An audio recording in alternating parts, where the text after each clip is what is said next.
Okay, greetings. We are now into the second lecture after the introduction this morning, and now you know the reasons why I have portraits of these 4 physicists, not just the 3 Nobel laureates, but also Paul Karcam, who made such important contributions to this field. And I mentioned in the first lecture that there are 3 mechanisms for electron ejection. Multiphoton ionization, that is one, then over the barrier ionization second, and the third is the tunneling ionization, and we discussed these 3 phenomena in the previous class. All the 3 are different from the Einstein photoionization of 1905. And they have their own special peculiar features. We will discuss how to parameterize these, means that there is a mechanism to say that okay, this under this condition tunnel ionization will happen, and if this condition is not satisfied, then tunnel ionization will not happen. What we are interested in is the tunnel ionization, which is our special topic of interest. So, the essential point which I emphasized in the previous class is that the instant at which tunneling takes place, T0 is what is how we described it.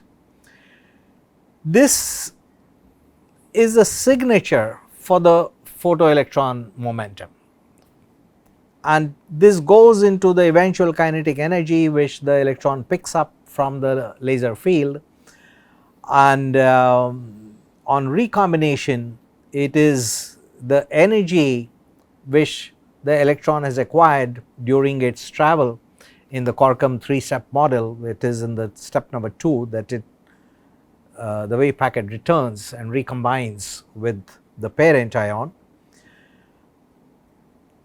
and that it leads to high harmonic generation is energetically possible, is what we have discussed, but we are also going to discuss how it makes the emitted photons coherent, because that is an important property which creates the attosecond laser pulses. So, these are parameterized using what is called as the Keldysh parameter, named after the Russian physicist or mathematician Leonid Keldysh. He was a professor at Lebedev Physical Institute of Russian Academy of Sciences in Moscow, also taught at the Texas A&M University, and he comes from a family of distinguished mathematicians. Means when I read about his family, I was reminded of the Bernoulli family. Means everybody in the family was a distinguished mathematician. I think his stepbrother got a field medal. So, they are very accomplished scientists in this family, Keldysh. So, these are the 3 ionization mechanisms: the multiphoton ionization, over the barrier ionization, and tunneling ionization. The laser is sinusoidal, and its electric field vector goes to its maximum, and then in half a cycle it goes through a 0, reverses the sign, and then goes to the maximum in the other direction.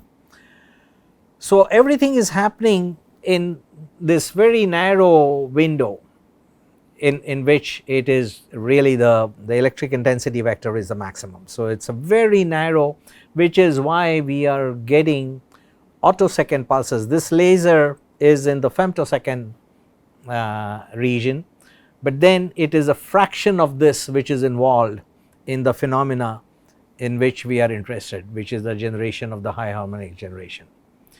So, this is this belongs to the attosecond time scale, and We discussed in the previous class that over the barrier ionization takes place when the peak electric vector which goes to the top maximum and then goes to through the 0 to the negative maximum, when the peak electric field is greater than what is required for over the barrier ionization, then it is the ionization mechanism will be essentially OBI, which is the over the barrier ionization.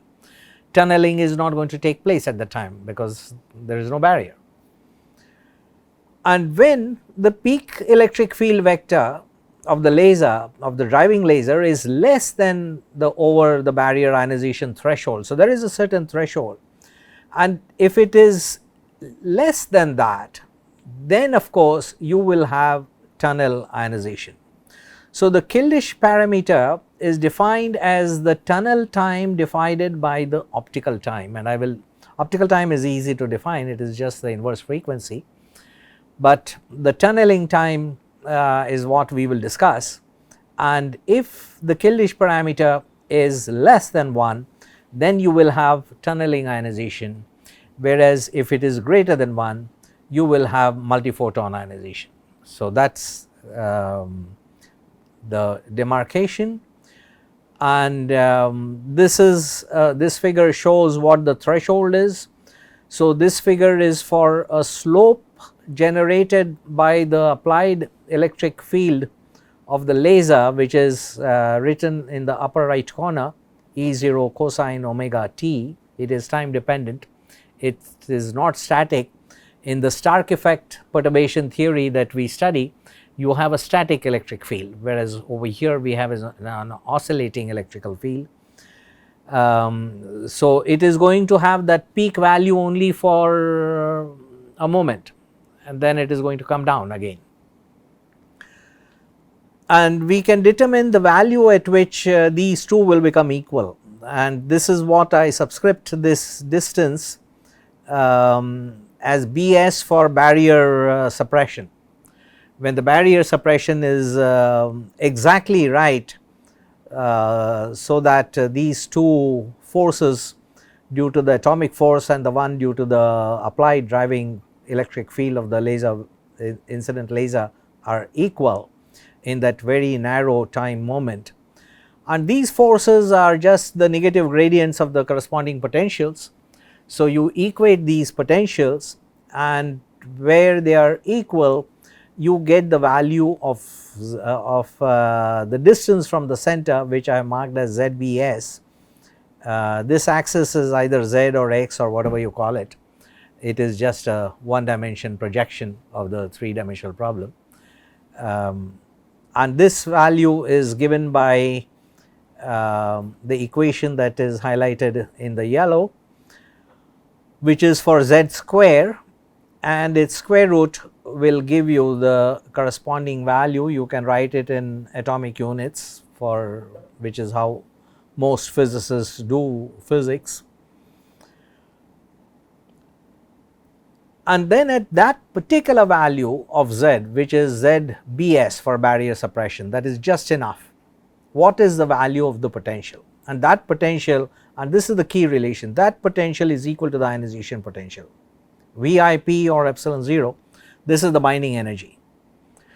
So, over here the forces due to the applied driving force and the atomic attractive force are just enough, and over here they are just exactly have the same magnitudes, and then the electron can escape practically with 0 velocity. So, this is the value of the potential at Bs, which is which stands for barrier suppression, which is the just enough barrier suppression, and this is equal to the ionization potential, as I mentioned. If the field is stronger, then of course you will have over the barrier ionization. Okay? So, over the barrier ionization will happen if the electric field vector has more strength than what is just enough. So, that is a threshold, it is the demarcation magnitude. So, for tunneling ionization to take place, E0 which is this, which is the amplitude of the electric vector of the driving laser. This amplitude must be less than this threshold value for tunneling ionization. So, this is the threshold that you must remember, and these are the values of the potentials. You can get the values from the amplitudes, you can also get the intensity, because the intensity goes as the square of the amplitude, and you can see that this goes as the fourth power of the ionization potential and inverse as z square. You can determine this for different atoms. It is a good exercise to do that. So, this is the condition for tunnel ionization to take place, and this is the figure from a paper by Zeltikov. I never know how to pronounce these Russian names, and or even European names are even worse. I should not use the term worse, they may be better, but they are different, I can't handle it. So, this blue line is the bound state wave function, and this is the free electron. I mean, you see tunneling taking place over here, this is the tunneling region, and this electron escapes over here. So, this is the tunneling phenomenon, and this is the free electron wave function after tunneling. Now, a point which is sometimes not emphasized enough is that this really generates the possibility of a time domain interferometry, because what is happening is the electron is not a classical particle. It is not that, okay, there is something sitting inside a box like a piece of marble and you throw it out. That is not what is happening. The electron which is in the bound state is a wave packet, and the wave packet is a superposition of a large number of other waves. Each of these waves have their own phase velocity, and it is their group which generates the wave packet. The velocity of the individual waves is what we call as the phase velocity, and the wave packet itself moves at a different velocity, which is the group velocity. So, the electron is not like what you see in this picture, which is a circle on which minus E is written in the middle. Okay, that is not what an electron is. It is a cartoon of the electron wave packet. So, it is symbolic, and you have to remember that what it represents is the wave packet, and what tunnels out is a part of the wave packet. Okay, the wave packet is an expanse, it is not something which is localized at one point. Okay, if the point is known, then the momentum is not known, and vice versa. Okay. So, a wave packet has an expanse, and what tunnels out, and the process is so quick that as soon as it tunnels out, it is accelerated by the electrical field of the driving laser. Then it goes as far as it does, which we discussed in the previous lecture, could be as far as 60 atomic units, 60, 70 atomic units or thereabout. So, it goes pretty far, and then as the electric vector of the laser reverses the sign. So, the stark potential which was like this becomes like this, and then it reverses, and this wave packet which had escaped is going to come back, and when it recombines with what? It recombines with the residual part of the wave packet which had not escaped. Okay, so, there is a wave packet which tunnels out. Okay. So, the phenomenon of tunneling is like a beam splitter. in a Young's double slit experiment. So, in a Young's double slit experiment, which I am sure all of you are familiar with, you have got a wave packet and there are two possibilities for the wave packet to go through, and part of it goes through slit 1 and the other part goes through slit 2. These two slits are separated by a distance. It could be a few nanometers, or millimeters or centimeters, or however you have designed the experiment, but that is distance, it is a length. Okay. Here the beam splitter is a beam splitter in the time domain. So, there are two instants of time which are of significance, T1 and T2, and these are the double slits of the time domain Young's double slit experiment. The T1 is when the tunneling takes place, when part of the wave packet which is now tunneled out escapes, and when it recombines, that is a different instant of time. And this leads to time domain interferometry and ensures phase considerations which are important for the generation of the laser pulses in the high harmonics which are generated in this. So, energetically you do get high harmonics, as we discussed in the previous class, that it is this excess kinetic energy which the particle which has escaped picks up, and it loses this excess energy on recombination, but that it should lead to pulses which bear coherence with each other is because of this phenomenon, is because there is an interferometry which is taking place. So, we can determine this quite easily using classical models.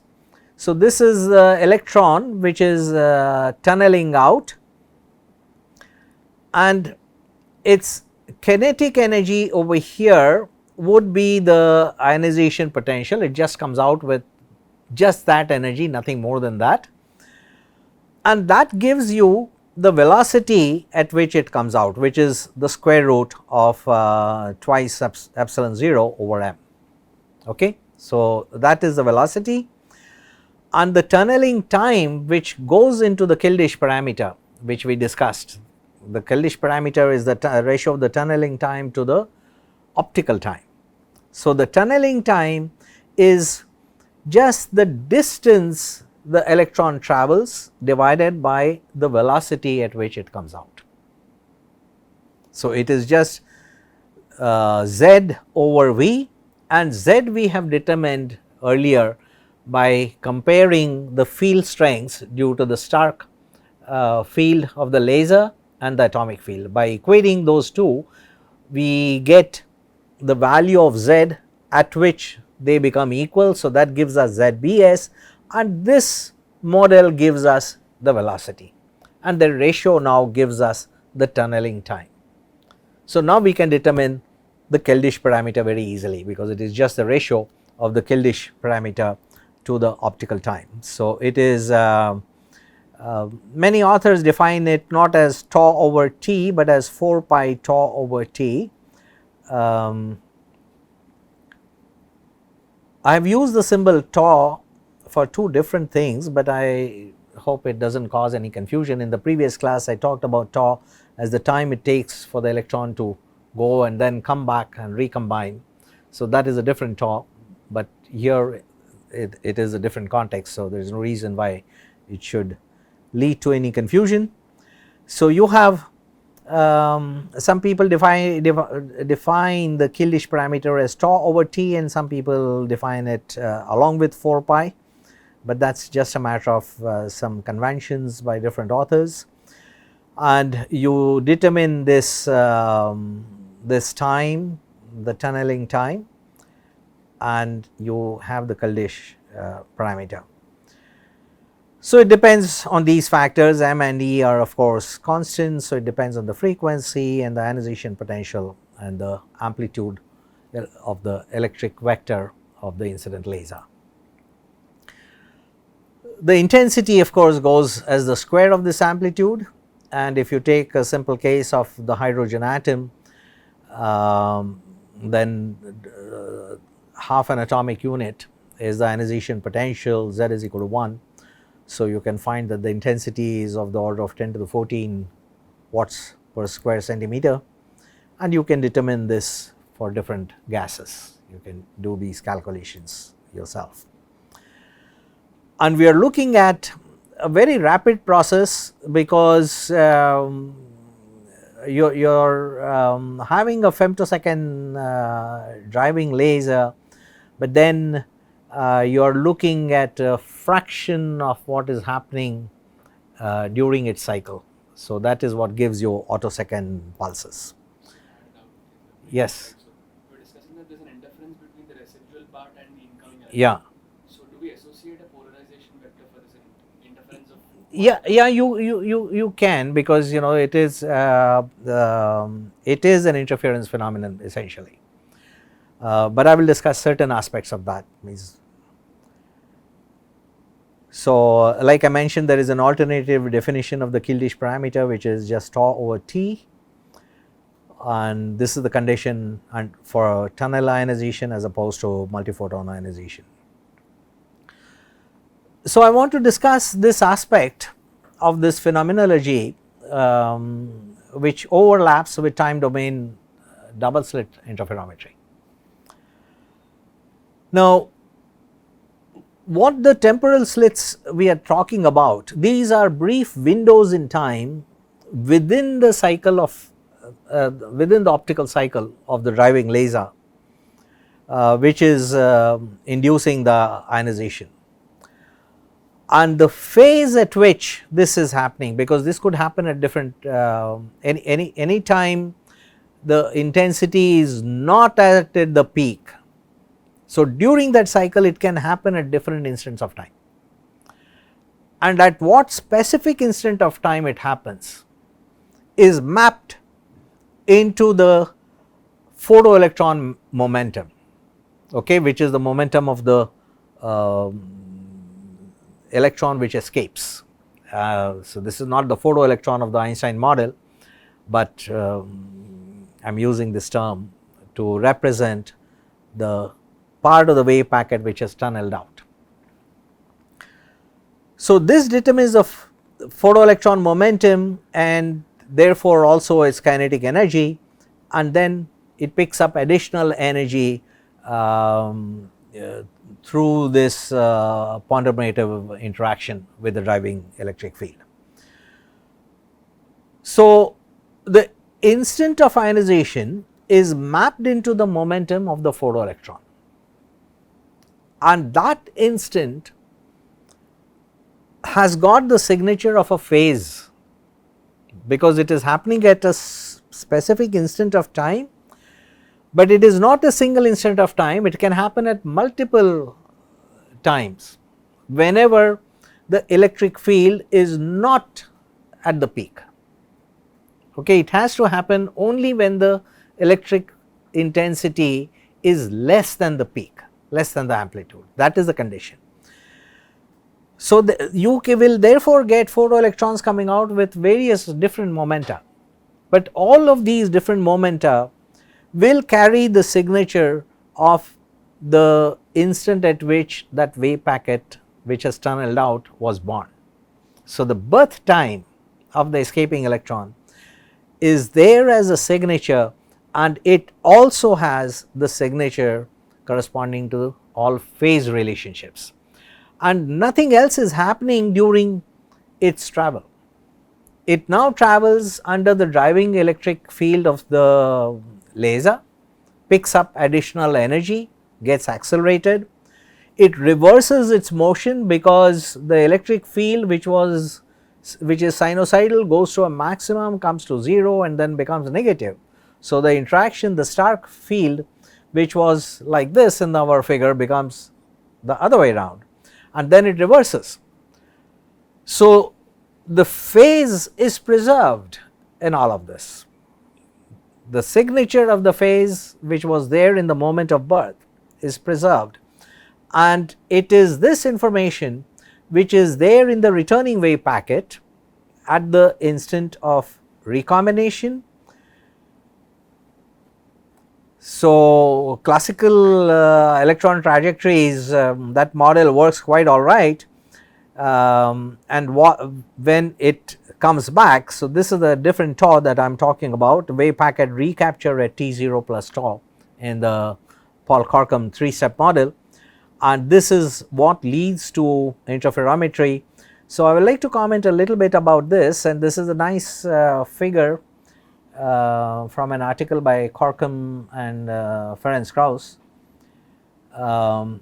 At the top you see the 3-step model represented by the diagrams A, B, C, D. You all recognize that?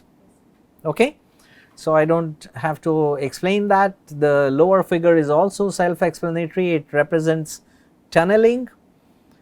The only point I want to emphasize is that tunneling does not necessarily mean that the whole electron has escaped. It has not. It is a part of the wave packet which has escaped. It travels, reverses, comes back and recombines with the residual, with what is remaining in the atom. Although that is not the only thing that can happen, other things can happen. This can also escape, alright. The E2E scattering can take place. So, I mentioned some of these alternative phenomena.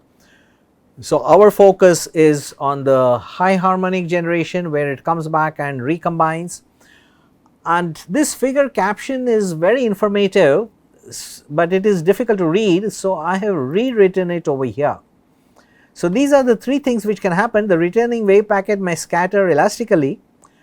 You can have E2E scattering or you can have high harmonic generation. These are the various things that can happen, and this is the part of the figure caption which I have rewritten over here in a slightly bigger font so that you can read it, but it is exactly the same thing, and it describes the tunneling ionization, and I will like you to read it in the original words of the authors. Ionization splits the wave function. One portion remains in the original orbital, the other portion becomes a wave packet moving in the continuum. Okay. So, I really want you to read it in the original words of these authors. So, this is like, in fact, one of the talks which is available on the YouTube by Paul Corkum, he refers to tunneling as a beam splitter, and this is what he really means, that you have got the amplitudes part of it which escapes. The laser field moves the wave packet much as described in these diagrams A through D, which are these three diagrams, this is A, B, C and D, but when it returns, the two portions of the wave function overlap. Okay, this is the recombination, and the resulting dynamics interference pattern transfers the kinetic energy, amplitude and phase from the recollision electron to the ultraviolet photon which is emitted. So, it is not just the energy which is transferred, it is the transfer of the energy which enables a higher harmonic to be generated. So, instead of omega you will get omega plus 2 omega, or maybe omega plus some multiple of omega, always only the odd harmonics as we have discussed.